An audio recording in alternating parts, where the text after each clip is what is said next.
अजित पवारांच्या कुटुंबालाही वाटते घातपाताची शक्यता। पार्थ पवार आणि पवार कुटुंब घेणार पंतप्रधान मोदींची भेट। बीएसआरची सर्व विमानं रोखण्याची करणार मागणी, सूत्रांची माहिती। अजित पवारांच्या विमान अपघाताचा सीआयडीकडून तपास। बीएसआर व्हेंचरचा मालक व्ही.के. सिंगची सीआयडीकडून तब्बल 8 तास चौकशी।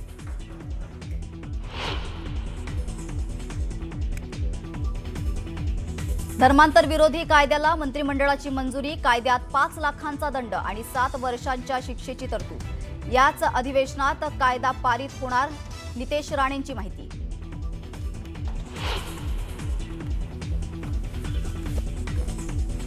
राज्यसभेच्या 7 जागांसाठी निवडणूक बिनविरोध। मवियाकडून शरद पवार, राष्ट्रवादीकडून पार्थ पवार तर शिवसेनेकडून ज्योती वाघमारे राज्यसभेवर। कोपरखैरण्यात खासगी शिकवणीचा स्लॅब कोसळला। ढिगाऱ्याखालून 19 विद्यार्थ्यांना बाहेर काढण्यात यश, एकाचा मृत्यू।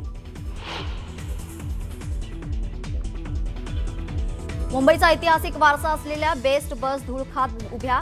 69 लाखांचा खर्च करून उभारलेल्या बसेसची दुरावस्था, मुंबईकरांचा संताप।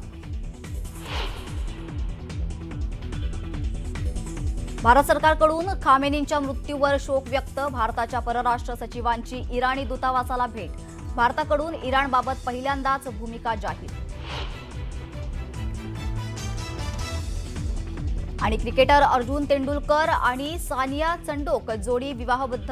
अर्जुन तेंडुलकरांच्या लग्नात सेलिब्रिटी, उद्योगपती आणि नेते यांची हजेरी।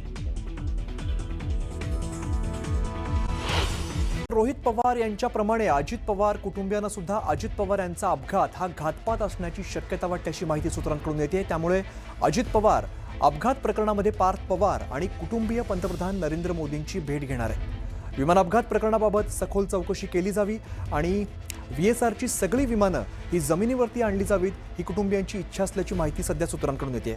अतिशय महत्त्वाची अपडेट सध्या समोर होते। प्रणाली कापसे आमचे प्रतिनिधी आपल्याला अधिकची माहिती देत आहेत। प्रणाली, महत्त्वाची अपडेट म्हणावी लागेल, रोहित पवार यांच्याप्रमाणेच अजित पवार कुटुंबियांना सुद्धा घातपाताची शक्यता वाटते, अशी माहिती येते। अगदी बरोबर आहे। ज्या पद्धतीनं आपण पाहतो आहोत की ही माहिती सूत्रांची पुढे येते आहे। अजित पवार कुटुंबीय जे आहेत त्यांना सुद्धा या प्रकरणामध्ये काहीतरी घातपात असल्याची शंका वाटते आहे आणि म्हणून या संपूर्ण प्रकरणाची सखोल चौकशी केली जावी। गरज पडली तर पंतप्रधान नरेंद्र मोदी यांना सुद्धा भेटू, असं कुटुंबियांचं म्हणणं असल्याची सूत्रांची माहिती मिळते। आणि त्यानुसार जर आपण बघितलं तर एकूण आताची जी सूत्रांची माहिती मिळते त्यानुसार मुख्यमंत्री यांना तर आज संध्याकाळी राष्ट्रवादीचे सगळे आमदार जाऊन भेटणारच आहे। डीजीसीए अहवाल आहे, त्या अहवालामध्ये सुद्धा अनेक त्रुटी असल्याचं या आमदारांचं म्हणणं होतं आणि म्हणून या सगळ्याच आमदारांनी मिळून मुख्यमंत्री देवेंद्र फडणवीस यांना भेटण्याची वेळ मागलेली होती। जी माहिती मिळते त्यानुसार आज संध्याकाळची वेळ मिळालेली आहे आणि त्यानुसार राष्ट्रवादीचे हे सगळे आमदार आज संध्याकाळी भेटायला जाणार आहेत मुख्यमंत्री यांना। पण त्याचबरोबर गरज पडली तर थेट पंतप्रधान नरेंद्र मोदी यांना सुद्धा भेटण्याकरता ही सगळी मंडळी जी आहे ती जाऊ शकतील। किमान कुटुंबीय जे आहेत, अजित पवार कुटुंबीय जे आहेत ते तरी पंतप्रधानांची भेट घेतील आणि या संपूर्ण प्रकरणाची सखोल चौकशी केली जावी।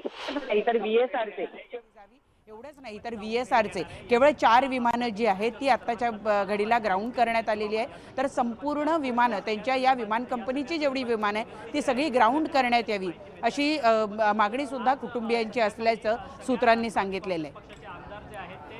प्रेक्षकांना आपण पुन्हा एकदा सांगूया की रोहित पवार यांच्याप्रमाणेच अजित पवार कुटुंबियांना सुद्धा अजित पवार यांचा अपघात हा घातपात असण्याची शक्यता वाटते, अशी माहिती सध्या सूत्रांकडून येते। त्यामुळे अजित पवार अपघात प्रकरणात पार्थ पवार आणि कुटुंबीय पंतप्रधान नरेंद्र मोदींची भेट घेणार, अशी माहिती सध्या समोर येते। विमान अपघात प्रकरणाबाबत सखोल चौकशी केली जावी आणि बीएसआरची सगळी विमानं जमिनीवरती आणली जावी, अशी कुटुंबियांची इच्छा असल्याची माहिती सूत्रांकडून येते। आपण बघितलं होतं सीआयडीकडून सुद्धा बीएसआर संदर्भातली चौकशी पूर्ण सुरू झालेली आहे। मात्र आत्ताच्या क्षणाची महत्त्वाची अपडेट अशी आहे की रोहित पवार यांच्याप्रमाणेच अजित पवार कुटुंबियांना सुद्धा अजित पवार यांचा अपघात हा घातपात असण्याची शक्यता वाटते। यापूर्वी आपण बघितलं रोहित पवार यांनी अनेक पत्रकार परिषद घेतल्यात आणि या पत्रकार परिषदांमध्ये या प्रेझेंटेशनमध्ये कशा पद्धतीच्या शंका आहेत, कशा पद्धतीने अपघात हा घातपात असू शकतो याची शक्यता त्यांनी सांगितलेली होती. आणि यानंतर आजच्या दिवसातली आत्ताच्या क्षणाची महत्त्वाची बातमी अशी की रोहित पवार यांच्याप्रमाणेच अजित पवार कुटुंबियांना देखील अजित पवार यांचा अपघात हा घातपात असण्याची शक्यता वाटते अशी माहिती समोर येते. सूत्रांकडून ही माहिती समोर येते. त्यामुळे अजित पवार अपघात प्रकरणात पार्थ पवार आणि कुटुंबीय देखील पंतप्रधान नरेंद्र मोदींची भेट घेणार अशी माहिती सध्या येते. आणि विमान अपघात प्रकरणाबाबत सखोल चौकशी केली जावी आणि VSRची सगळी विमानं ही थांबवावीत अशी माहिती सूत्रांकडून येते. आपल्यासोबत बोलण्यासाठी अमोल मिटकरी त्यांच्याकडे आपण जाऊया. अमोल मिटकरी जी आपण बघतो तर रोहित पवारांप्रमाणेच पवार कुटुंबियांना सुद्धा आता घातपात असण्याची शंका वाटते. नाही, नक्कीच हे सर्व एक लक्षात घ्या. DGCAच्या प्रथमदर्शनी अहवालात ज्या पद्धतीच्या घोडचुका आढळून आल्या त्यामुळे ही शंका बळावलेली आहे. VSR व्हेंचरच्या ज्या पद्धतीनं फ्लायच्या संदर्भात निष्काळजीपणा केला गेलेला आहे त्यामुळे ही शंका अधिक बळावते आहे. त्यामुळेच आज राज्याच्या महिला उपमुख्यमंत्री आदरणीय सुनेत्रा वहिनी आणि राज्यसभेचे आता ज्यांनी उमेदवारी भरली ते आमचे पार्थदादा, जयदादा या सर्वांनी हे शंका उपस्थित केल्या असतील तर ह्या पक्षाच्या आमदारांनी पण त्यांच्याकडे सर्वांनी शंका उपस्थित केलेल्या आहेत. त्यामुळे आता ह्या गोष्टीला खऱ्या अर्थानं न्याय मिळवण्याकरता त्या जर माननीय प्रधानमंत्र्यांशी भेटून तसं निवेदन करत असतील तर निश्चितच मला असं वाटते तपासाला आणखी गती येईल. कारण महाराष्ट्राच्या शंका दिवसेंदिवस बळावत आहेत. त्याचं कारणच त्यांनी स्वतः सुनेत्रा वहिनीने यामध्ये लीड केलाय. त्यामुळे आता काही आम्हाला अशी अपेक्षा आहे की 100% आता या तळाशी आम्हाला जाता येईल. आणि इतक्या दिवसाचं आम्ही जे झगडतो आहोत त्याला सुद्धा आता आम्हाला मूर्त रूप आल्यासारखं वाटतंय. बरं, मिटकरीजी धन्यवाद, तुम्ही सविस्तर बातचीत केली त्याबद्दल. तर अजित पवारांच्या विमान अपघाताचा CID कडून तपास सुरू करण्यात आलेला आहे. VSR व्हेंचर्सचे VK सिंग यांची CID चौकशी सुरू करण्यात आली आहे. VSRचे काही अधिकारी कर्मचारी यांची सुद्धा यावेळेला चौकशी सुरू आहे. आपण सध्या जो फोटो बघतो त्यामध्ये आपल्याला VK सिंग हे VSRचे मालक आहेत ते दिसत आहेत. या दृश्यांमध्ये त्यांची CID कडून आता चौकशी सुरू करण्यात आलेली आहे. VSRचे VK सिंग यांची CID चौकशी आता सुरू झाली आहे. या तपासातून आणखीन कुठल्या नव्या गोष्टी समोर येतात हे पाहणं सुद्धा महत्त्वाचं असणार आहे. अजितदादांच्या विमान अपघाताची CID चौकशी सुरू आणि या CID चौकशीमध्ये VSRचे काही अधिकारी आहेत, काही कर्मचारी आहेत यांची सुद्धा CID कडून चौकशी केली जाते. मला वाटतं आदरणीय मुख्यमंत्र्यांनी हा महाराष्ट्राला शब्द दिला होता. वारंवार रोहितकडूनही ती मागणी होतीये, जयकडूनही ती मागणी झालेली. तुम्ही सगळ्यांनी सोशल मीडियाच्या प्लॅटफॉर्म तुमच्या चॅनलवरही लावली.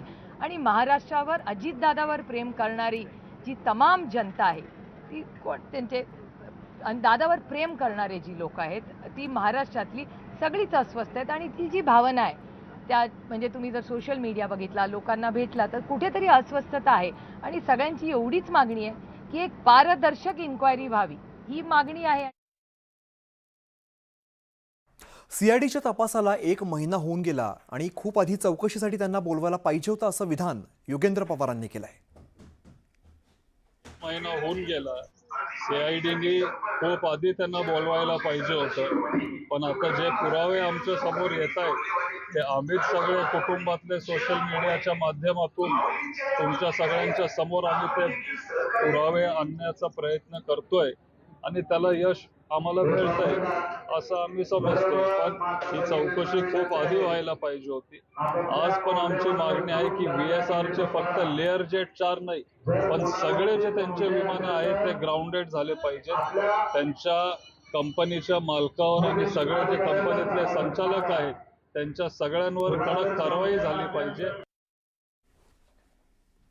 VSR कंपनीचा मालक संचालक VK सिंग याला आज CIDने तपासासाठी पुण्यात बोलवलंय अशी आम्हाला माहिती मिळालेली आहे. CIDच्या ऑफिसमध्ये त्याची तपासणी चालू आहे, चौकशी चालू आहे. या VK सिंगला तातडीने अटक करावी अशी आमची मागणी आताही आहे आणि मागच्या वेळी केली होती आम्ही. CIDने आता जर त्याला चौकशीसाठी बोलवलंय तर त्याला सोडून न देता त्याला तातडीने अटक केली पाहिजे. त्याचा मुलगा रोहित सिंग यालाही अटक करण्याची मागणी आम्ही केली कारण तोही त्या कंपनीत संचालक आहे. देशातल्या ज्या विमानांचे अपघात झालेत त्यांच्या मालकांना अशा पद्धतीच्या चौकशीच्या आधीच अटक करण्यात आली होती.